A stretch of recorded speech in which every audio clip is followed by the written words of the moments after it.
ETV ప్రేక్షకులకు నమస్కారం. ప్రతిభా Biotique సమర్పించు కృష్ణమ్మ పుష్కర వైభవాన్ని వినూత్నంగా విశిష్టంగా ఆవిష్కరిస్తోన్న నమామి కృష్ణ ప్రత్యేక కార్యక్రమానికి స్వాగతం. పవర్డ్ బై శుభగృహ ప్రాజెక్ట్స్ మరియు సెంటినీ హాస్పిటల్స్ విజయవాడ.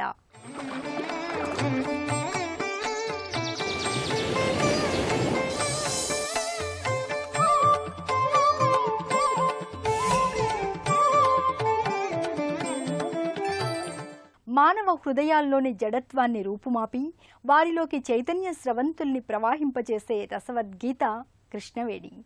పుష్కర పర్వంతో ముస్తాబైన పావన కృష్ణమ్మ విశేషాంశాల్ని మరికొన్ని ఈ ప్రత్యేక కార్యక్రమంలో అవలోకిద్దాం. కృష్ణానది మహాత్మ్యం, పుష్కరాలలో ఆచరించాల్సిన పితృకర్మల విధి విధానాలతో పాటు మరిన్ని విశేషాల్ని తిలకిద్దాం.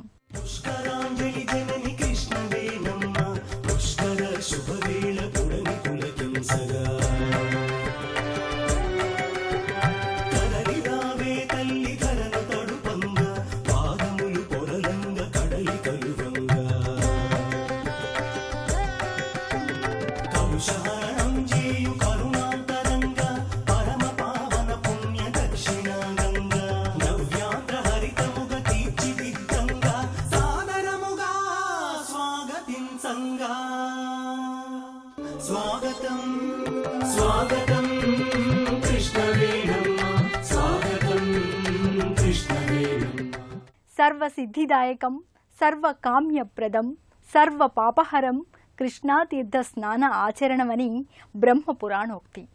స్నాన, జపహోమ, దాన, ధర్మ, తర్పణ వంటి ప్రక్రియల్ని కృష్ణాతీరంలో ఆచరిస్తే ఇహపర ముక్తి సాధకమవుతుందని ఋషివాక్కు. మహర్షుల నెలవుగా, యోగక్షేత్రాల కొలువుగా, తపోస్థలిగా, ఎన్నో ఆధ్యాత్మిక దివ్యధామాలకు నెలవుగా కృష్ణాతీరం కేంద్ర స్థానమై నిలుస్తోంది. అలాంటి కృష్ణవేణి నది విశిష్టతను, మహిమా వైభవాన్ని ఇప్పుడు మనకు శ్రీనివాస్ బంగారయ్య గారు వివరిస్తారు. మనము ఆ తీర్థ ప్రభావం, ఆ కృష్ణానదీ తీర్థ ప్రభావం ఎంత గొప్పదయ్యా అంటే కలి కల్మషాలు, ఈ కలి ఎలాంటి ఘోరాలు పాపాలు చేయిస్తూ ఉంటాడండి. ఎన్ని రకాల పాపాలని మనం దర్శిస్తూ ఉంటాం కదా, రకరకాలైనటువంటి ఇబ్బందుల్ని, కష్టాలని అన్నిటినీ దర్శిస్తాము. కానీ ఆ నదీ ప్రభావం, ఆ తీర ప్రభావం ఎంత గొప్పదయ్యా అంటే కలికల్మషాలన్నిటినీ కూడా, ఆ కలికల్మష శత్రువులన్నిటినీ కూడా నాశనం చేయటము అనేది ఖాయము. ఆ కలికల్మషము అనబడే శత్రువు మన నుంచి దూరం కావటం అనుమానం లేదు. కృష్ణాయాశ్చాపి సాన్నిధ్యాత్, ఆ కృష్ణానది సన్నిధికి వెళ్తేనే, కృష్ణలోకి కూడా వెళ్లాల్సిన పని లేదట, కృష్ణానది సన్నిధిలోకి వెళ్తేనే పాపం నైవ భవిష్యతి, పాపము అనేటటువంటిది ఉండే అవకాశమే లేదు. అసలు కృష్ణానది చాలా విశిష్టంగా ప్రవహిస్తూ ఉంటుంది. ఆ కృష్ణానది యొక్క ఉద్భవం దగ్గరే ఒక విశిష్టత మనకు కనిపిస్తుంది.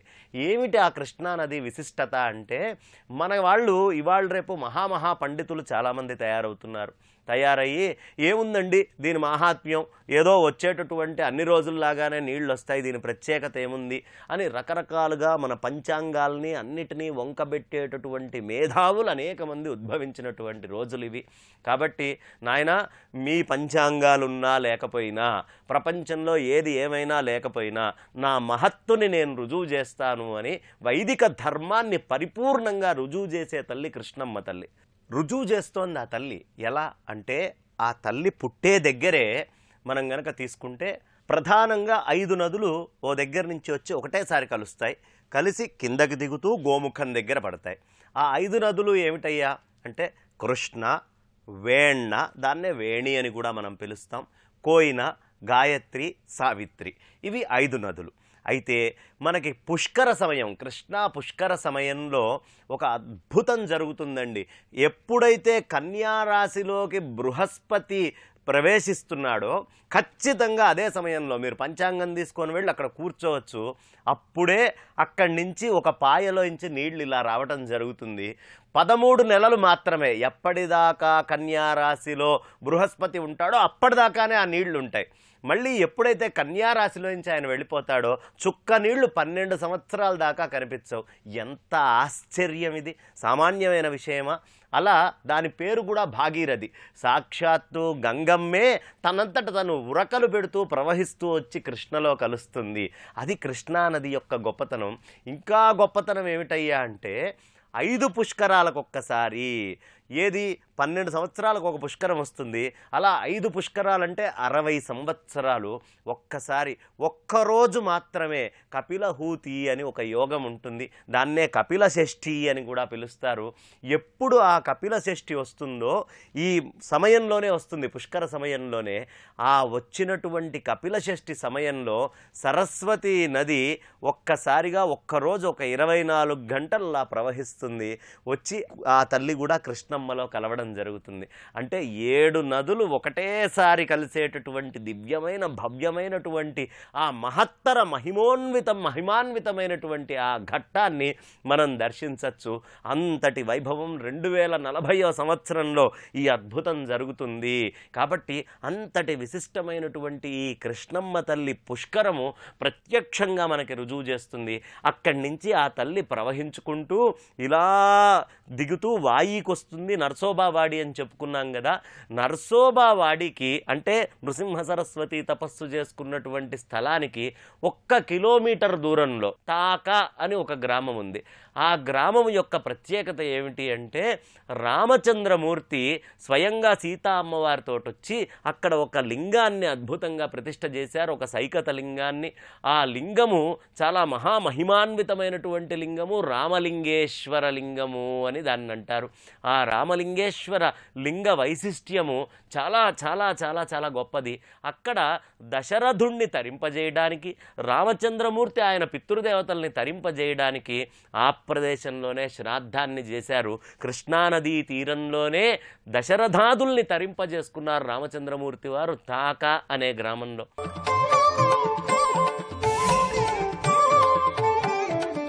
కొన్ని తీర్థాలకు, నదులకు నిర్దిష్ట సమయాల్లో మాత్రమే మహత్తు ఉంటుంది.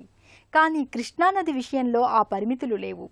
కృష్ణానది సర్వకాల సర్వావస్థల్లోనూ పవిత్రమైనదే. నిరంతర పవిత్రత కృష్ణవేణి సొంతం. అలాంటి అద్భుత వరం శివకేశవుల నుంచి కృష్ణమ్మ అందుకుంది. అలాంటి అద్భుత వరదాయిని కృష్ణవేణి మహిమ విశేషాంశాల్ని మరికొన్నింటిని శ్రీనివాస్ బంగారయ్య గారు తెలియజేస్తున్నారు. పరశురాముడు ఆయన 21 సార్లు మొత్తము భూమండలాన్నంతా జయించి క్షత్రియులందరినీ నిర్జించిన తర్వాత ఆయనకి తన తల్లిదండ్రులకి ఇంకా ఉత్తమ గతులు కలగలేదు అని పితృదేవతల చేత తెలిసేటప్పటికీ ఏం చెయ్యాలి అని ఆలోచిస్తే తన తల్లిదండ్రులే పితృదేవతలే ఆయనకు ఓ మాట చెప్పారు. తాకా అనే ప్రాంతానికి వెళ్ళవయ్యా, అక్కడ కృష్ణమ్మ ఉంటుంది. ఆ కృష్ణానదీ తీరంలోనే రామచంద్రమూర్తి వాళ్ళ పితృదేవతల్ని తరింపజేశారు, అక్కడికి వెళ్ళి శ్రాద్ధం పెట్టు అని చెబితే పరశురాముడు ఆ ప్రాంతానికి వెళ్ళి అక్కడ పరిపూర్ణమైనటువంటి శ్రాద్ధాది క్రియల్ని నిర్వహించినట్టుగా అక్కడ ప్రశస్తి చాలా విశేషం. అంటే దేవతలు కూడా వాళ్ళ పితృదేవతల్ని తరింపజేసుకోవాలి అంటే కృష్ణా తీరంలో ఆ నరసోబావాడి ప్రాంతంలో తాక గ్రామానికి వెళ్ళి అక్కడ పితృతర్పణాలను వదిలిపెట్టుకున్నారు. సీతమ్మ అయితే ఇసుకతోటి తయారు చేసి ఇచ్చిందట పిండాల్ని. అలా చేసుకున్నటువంటి ఆ దివ్యమైన భవ్యమైనటువంటి ప్రదేశం, మహత్తు కలిగినటువంటి ప్రదేశం. ఆ కృష్ణానది వైశిష్ట్యం చూడండి. అలా అలా అలా పారుతూ అక్కడి నుంచి వచ్చి ఇక్కడ నరసోబావాడి నుంచి దాటుకుంటూ కురువపురము, ఇటు అలంపురానికి కొంచెము దగ్గరలో మనకి చక్కగా తుంగభద్రతోటి కూడా కలుస్తుంది కృష్ణమ్మ తల్లి. ఈ తుంగభద్రకి కూడా పుష్కరాలున్నాయి, భీమరథికి కూడా పుష్కరాలున్నాయి. 2 పుష్కరాలున్నటువంటి నదులు ఈ కృష్ణవేణిలో కలుస్తున్నాయి అంటే ఈ తల్లి మహత్తుని ఎవరు చెప్పగలరు? కాబట్టి కృష్ణవేణి అంటే సఖ్యాద్రి పర్వతాల్లో తుంగభద్ర ఉదయించిన దగ్గర నుంచి ఇటు మహాబలేశ్వరం నుంచి మొత్తం పరిపూర్ణంగా వచ్చి కలిసి హంసల దీవి దాకా వెళ్ళేటటువంటి మహత్తరమైన క్షేత్రం. ఎన్ని గుళ్ళు కనిపిస్తాయో మధ్యలో, ఎలాంటి గుళ్ళు, ఎంతటి మహత్తు కలిగినటువంటి గుళ్ళో చెప్పడానికి అలవిగానటువంటి మహాక్షేత్రాలు ఈ మధ్యలో ఉన్నాయి. ఇంకా విశేషము, ఈ పశ్చిమ కనుమలు ఏవైతే ఉన్నాయో మహా ఓషధులతోటి కూడినటువంటి క్షేత్రాలు ఈ పశ్చిమ కనుమలు.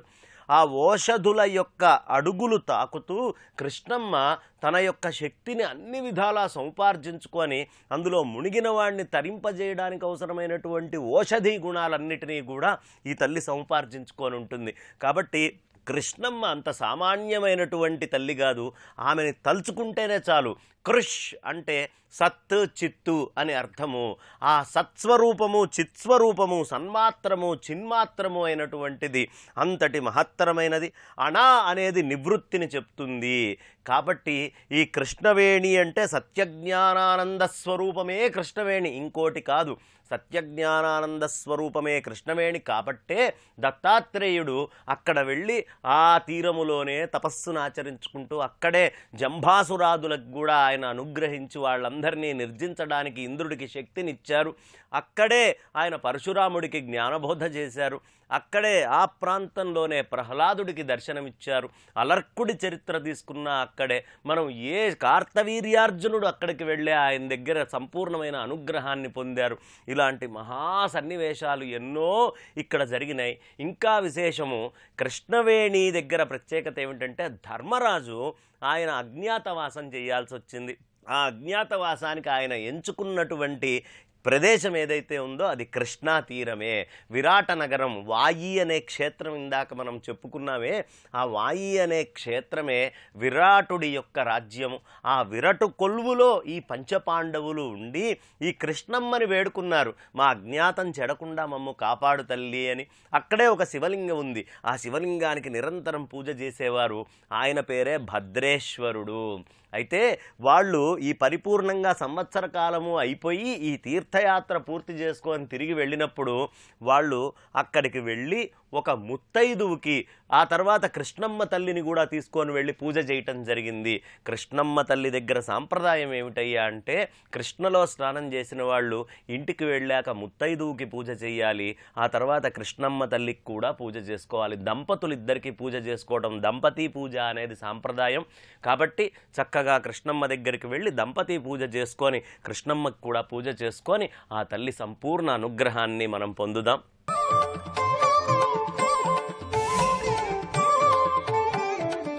కృష్ణా పుష్కరాలలో ప్రధాన ప్రక్రియ పితృదేవతలకు కృతజ్ఞతా సమర్పణం. పుష్కరాల 12 రోజులలో పితృకర్మల్ని నిర్వహించడం సంప్రదాయం. ప్రజలు తమ జన్మకు కారకులై వారిని పెంచి విద్యాబుద్ధులు చెప్పించి వారి పురోగతికి అభ్యున్నతికి బాటలు వేసిన పితృదేవతల్ని ఈ పుష్కరాల సందర్భంగా స్మరించుకుంటారు. వారికి పిండ ప్రదానాలు చేసి కృతజ్ఞతలు సమర్పిస్తారు. 3 తరాల పెద్దల పేర్లు తలుచుకుని పితామహ ప్రపితామహులకు తర్పణాలు సమర్పిస్తారు. పితృదేవతల ఆరాధనతోనే పుష్కరయాత్ర పరిపూర్ణమవుతుంది. కృష్ణా పుష్కరాలలో ఆచరించవలసిన పితృకర్మలు విధి విధానాల గురించి ఇప్పుడు మనకు నోరి నారాయణమూర్తి గారు వివరిస్తారు. అఖండ శక్తివంతమై పుణ్యప్రదమై ఆనందకరమైనటువంటిది మానవ జన్మ సార్థకతం చేయగలిగినటువంటి ఈ పుష్కరాలలో చేయవలసినటువంటి కొన్ని నిత్య కర్మలు అని ఉంటాయి. ఆ నిత్య కర్మల గురించినటువంటి విశేషాలు ఈవేళ మీకు తెలియచేస్తాను. పుష్కర స్నానానికి వెళ్ళేటువంటి సమయంలో మానవుడు శుచి అయి వెళ్ళాలి. ఇది తప్పనిసరైనటువంటి స్నాన సంధ్యానుష్ఠానములు చేసుకుని నిత్య కర్మలలో తాను ఇంట్లో చేసుకునేటువంటి పూజలు చేసుకుని చక్కగా ఉదయముననే స్నానానికి బయలుదేరి వెళ్ళాలి. కృష్ణా పుష్కరాలలో స్నానం చేస్తే అఖండమైనటువంటి పుణ్య సంపద కలుగుతుందని తెలిసినా కొందరు కలుషితం చేస్తారు, నదిని అపవిత్రం చేస్తారు. ఇది మహాపాపం. ఒక నదిలో స్నానం చేస్తూ వేరొక నదిని దూషించకూడదు. నదీమ తల్లికి ముందుగా మనం నమస్కారం చేయాలి. నదిలో స్నానం చేసిన తర్వాత శుభ్రంగా పొడిగుడ్డలు కట్టుకొని చక్కగా తుడుచుకొని దివ్యమైనటువంటి ఆ సమయమునందు చేయవలసినటువంటి కొన్ని కర్మలు ఉంటాయి. వాటిని ప్రధానంగా స్నాన జప తప అఖండమైనటువంటి పితృకర్మలు. ఈ పితృకర్మలు ఈ 12 రోజులు చేయవచ్చు. 12 రోజుల్లో ఒక రోజైనా సరే చేయాలి. ఇంకొక విశేషం ఏమిటి అంటే మీ పితృదేవతలు ఏ తిథి యందు మరణించారో ఆ తిథి వచ్చేట్లు గనక చేస్తే ఇంకా పుణ్యం. లేదా ఒకవేళ గనక కుదరకపోయినా ఇబ్బంది ఏమీ లేదు. శాస్త్రం చక్కగా తెలియచేసింది. మనం చేయవలసినటువంటి ఆ నిత్య కర్మలలో ప్రధానమైనటువంటిది స్నాన జప హోమాదులు చేయటమే కాక పిండ ప్రదానములు ప్రత్యేకించి కృష్ణా పుష్కరాల సమయమునందు తెలియచేశారు. ఏ పుష్కరమైన ఇది కృష్ణా పుష్కరాలు గనక మరి ఈ పిండ ప్రదానములు ఎవరెవరికి చేయాలి? తండ్రి లేడనుకోండి, తండ్రికి చేయాలి. తండ్రి ఉన్న వాళ్ళతో ఈ సంబంధం లేదు. ఇది తండ్రి లేనటువంటి వాళ్ళు తండ్రికి, తండ్రి తండ్రికి అంటే తాతకు, అలాగే తండ్రి యొక్క తాతకు, మన తాత సరే తండ్రి యొక్క తాతకు కూడా చేయాలి. తల్లి సవతి తల్లి, తండ్రి తల్లి, తండ్రికి తాతమ్మ, తల్లికి తండ్రి, తల్లికి తాత, తల్లికి ముత్తాత, తల్లికి తల్లి, తల్లి నాయనమ్మ, తల్లి నాయనమ్మ యొక్క అత్త, తన భార్య, కుమారుడు పోతే కుమారుడికి, అన్నదమ్ములు, పిన్న తండ్రి, పెద్ద తండ్రి, మేనమామలు, కూతురు, అక్కా చెల్లెళ్ళు, కూతురు కొడుకు, మేనల్లుడు, తండ్రి అక్కా చెల్లెలు, పినతల్లి, పెదతల్లి, అల్లుడు, బావ, తోడబుట్టినటువంటి దాని యొక్క భర్త, కోడలు, మామగారు, మేనమామ కోడలు, అలాగే ఈ దేశమును పరిపాలించి ధర్మ పరిపాలన చేసినటువంటి కొందరు మహనీయులు ఉంటారు. వాళ్లకు కూడా నీవు అంటే రాజులకు, మన ఏలినటువంటి ప్రభువులకు కూడా తర్పణములు ఇవ్వవచ్చు, గురువులకు తర్పణములు ఇవ్వవచ్చు. ధన సహాయము, నీకు ధన సహాయం చేసి ఆపత్కాలంలో ఆ మహానుభావుడు నిన్ను ఆదుకొని ఉంటాడు. అతని వల్ల నీవు అభివృద్ధి చెందుతావు. దీని పేరు కృతజ్ఞత అంటారు. కృతజ్ఞనుడై ఉండకూడదు, కృతజ్ఞత కలిగి ఉండాలి. ఇలాంటి సమయంలో నీకు ధన సహాయమును చేసి శుభములు కలిగించి నీ ఐశ్వర్యానికి, నీ అభివృద్ధికి కారణభూతమైనటువంటి వ్యక్తి ఎవరున్నారో వారికి మనం ఈ పిండ ప్రదానం చేయవచ్చు. ఇలాంటి పుణ్యమైనటువంటి పుష్కర కాలంలో చేసేటువంటి పుణ్యమైనటువంటి ఫలములు మనకు శుభములు ఇస్తాయి. ఈ సమయంలోనే పుష్కరం అంటే ఏమిటి, కృష్ణానది అంటే ఏమిటి, ఈ కృష్ణానది ఎలా ఉద్భవించింది, ఈ పుణ్యమైనటువంటి కథను విన్నా కూడా మనకు పుణ్యం కలుగుతుంది. ఇది నిత్యకర్మలలో మనం చేయవలసినటువంటి కార్యక్రమాలలో ఆ పుణ్యమైనటువంటి మనం సత్యనారాయణ స్వామి వ్రతం చేసుకుంటే ఏ విధముగా సత్యనారాయణ స్వామి వారి వ్రత కథ వింటాము, వినాయకుని యొక్క వ్రతం చేసుకుంటే ఏ విధంగా వినాయకుని యొక్క కథను మనం వింటామో, అలాగే ఈ పుష్కరము యొక్క దివ్యమైనటువంటి కృష్ణానది పుష్కరము యొక్క అమ్మవారి కథను మనం వినాలి. ఎవరి అమ్మ, ఎవరి నది, కలియుగమున మానవులు తరింపచేయాలి అనేటువంటి భావనతో బ్రహ్మదేవుడు శ్రీమన్ మహావిష్ణువుని కోరుకున్నాడు. మహావిష్ణువు ప్రత్యక్షమై బ్రహ్మదేవా నీకు ఏం కావాలి అని అడిగారు. తన అంశ కలిగినటువంటి కృష్ణను ఉదయించారు. ఎప్పుడైతే సృజించారో అందమై, ముఖారవిందమై, రూపు రావణ్య రేఖలతో ప్రకాశించేటువంటి ఈ కృష్ణ బ్రహ్మకు ఆశ్చర్యం కలగగా బ్రహ్మదేవుడు అన్నారట, హే విష్ణు మహానుభావ విష్ణుదేవ, ఆ దివ్యమైనటువంటి ఆ కృష్ణను నాకు కూతురుగా నాకు అంగీకరించవలసింది అని విష్ణుదేవుని కోరాడు. విష్ణుదేవుని యొక్క ఆదేశానుసారం కృష్ణ బ్రహ్మకు కుమార్తెగా పెరగటం మొదలుపెట్టింది. బ్రహ్మ కృష్ణను తన పుత్రికగా స్వీకరించారు. అందుచేతనే కృష్ణను బ్రహ్మపుత్రిక అనేటువంటి పేర్లతో పురాణాల్లో పిలుస్తూ ఉంటారు. స్కాంద పురాణం మొదలైనటువంటి పురాణాలలో, బ్రహ్మాండ పురాణంలో కూడా ఈ కృష్ణ యొక్క దివ్యమైనటువంటి వర్ణన ఉన్నది. కొంతకాలానికి దేవతలు పాపభూయిష్టమైనటువంటి ఈ లోకమును ఉద్ధరింపచేయాలి అని విష్ణుదేవుని ప్రార్థిస్తే విష్ణుదేవుడు మరల బ్రహ్మదేవుని దగ్గరకు వచ్చి, నీకు నేను సృజించినటువంటి కృష్ణను పుత్రికగా ఇచ్చాను కదా, ఆ పుత్రికను మరల నాకు ఇవ్వు అని విష్ణుదేవుడు బ్రహ్మదేవుని కోరారు. బ్రహ్మదేవుడు తిరిగి ఇచ్చివేశాడు. విష్ణువుని యొక్క అధీనంలో ఉన్నటువంటి కృష్ణ వీరు వస్తూ ఉండగా సహ్యుడు, సహ్యముని అని పేరు కలిగినటువంటి మహాముని తపస్సు చేస్తున్నాడు. తపస్సు చేస్తూ ఉండగా విష్ణుదేవుడు ప్రత్యక్షమైనాడు. నీ కోరిక ఏమి స్వామి? నేను ఈ పర్వతాకారంలో పర్వతుణ్ణిగా చెయ్యి. సహ్య పర్వతం అంటారు, ఆయన సహ్యముని. భద్రుడు ఏ విధముగా పర్వతరూపంలో ఉండి భద్రాచలమైందో అలాగే ఈ సఖ్యుడు అని పేరు కలిగినటువంటి ముని పర్వతంలా మారాడు. నా మీద నీ కొలువుండు స్వామి, కృష్ణతో కలిసి ఉండు స్వామి అని ప్రార్థించారు. ఆ ప్రార్థనను వినేటటువంటి విష్ణుదేవుడు వెంటనే తెల్లని దివ్యమైనటువంటి మహోన్నతమైనటువంటి ఒక రావి చెట్టుగా ప్రకాశించారు. రావి చెట్టవగానే కోరికను మన్నించి నన్ను కాపాడమనగానే సంతోషించినటువంటి కృష్ణ కూడా విష్ణుదేవుని యొక్క దివ్యమైనటువంటి ఆదేశానుసారం రావి చెట్టులో నుంచి ఆ అమ్మ ఉద్భవించింది. సఖ్యమునీంద్ర, నా అంశతో ఈ రావి చెట్టు ప్రకాశిస్తుంది. నీ ఉపకారము చేత లోకమంతా పవిత్రం కావింపబడుతుంది. సఖ్యముని, నీ ఎడల చాలా మేలు కలుగుతుంది. ఈ దివ్యమైనటువంటి ఈ పర్వత శ్రేణులో ఉదయించినటువంటి ఈ కృష్ణ జీవనది ప్రవహిస్తుంది. ఈ నదిని స్మరించిన, ఈ నదిలో నీళ్లను పానము చేసిన, స్నానము చేసిన మానవులకు అఖండ పుణ్యం కలుగుతుంది. నీవు ధన్యుడవు అని చెప్పి విష్ణువులు కృష్ణ పర్వతరూపంలో ఆయన వెలయగా ఆ పర్వతం మీద తెల్లని రావి చెట్టు దివ్యమైనటువంటి రూపంలో ప్రకాశిస్తే ఆ రావి చెట్టు యొక్క వృక్ష అంతర్భాగము నుండి ధవళాకృతిలో ఝళం ఝళమ్మని ఆ వేణి అలివేణి అయి కృష్ణవేణి తరంగాలతో ఈ భూమిపై ప్రసరించింది. ఈ పుణ్యమైనటువంటి దివ్యమైనటువంటి కథను మనం ప్రతిరోజు వినాలి. లేదా ఆ నదీ స్నాన సమయమునందైనా సరే ఈ కథను విని, అమ్మ కృష్ణవేణి నీ దివ్యమైనటువంటి అనుగ్రహంతో మా జన్మలు పావనమైనయని ఆపోశిష్టామయోభవ తానవోర్జేదధాతన మఖేరణాయ చక్షసే యోవశివతమోరస తస్య భాజయతే హనః ఉశతీరివ మాతరః తస్మా అరంగమామవో యస్య క్షయాయ జన్మథ ఆపోజనయథాచనః. ఈ లోకమంతా నీటిమయమే, ఈ లోకమంతా ఉదకమయమే, ఈ లోకమంతా పరమ పావనమైనటువంటిదని భావించి ఆ జలములను అలా ముందు శిరస్సును చల్లుకోవాలి. పుణ్యమైనటువంటి నదీ నదులలో కృష్ణానది అమ్మవారి యొక్క దివ్యమైనటువంటి స్తోత్రం చేయాలి. ఎవరైతే వేదోక్తంగా కృష్ణానది పుష్కరములలో స్నాన దానములు చేస్తారో అట్టివారు ఇహమందున సమస్త సుఖములను భవించి పరంబున ధన్యముత పొందుతారు. ఇలాంటి పుణ్యమైనటువంటి విశేషములు, పిండ ప్రదానములు, నిత్యకర్మలు, నిత్య స్తోత్రములు ఈ కృష్ణానది పుష్కర సమయమునందు ఆ అమ్మవారి యొక్క దివ్యమైనటువంటి వ్రత విశేషములు కూడా మీకు చక్కగా ఈ శుభకార్యముల యందు నిత్యకర్మలలో చేయాలి. యాచితం తీర్థమే దేహి త్వమేద జగతః పిత అంటూ నదుల్ని భక్తులు ప్రార్థిస్తారు. కృష్ణానది అంటే కేవలం జలవాహిని కాదు, మనల్ని అన్ని విధాలా ఉద్ధరించే జీవన లహరి, సకల దేవతాశక్తుల కల్పవల్లి కృష్ణమ్మ. తెలుగుదనానికి, తెలుగు ధనానికి కృష్ణమ్మ ఆలంబన. అలాంటి కృష్ణవేణికి సంబంధించిన మరిన్ని విశేషాలు రేపటి నమామి కృష్ణ కార్యక్రమంలో వీక్షిద్దాం. అందాక సెలవు మరి. నమస్కారం.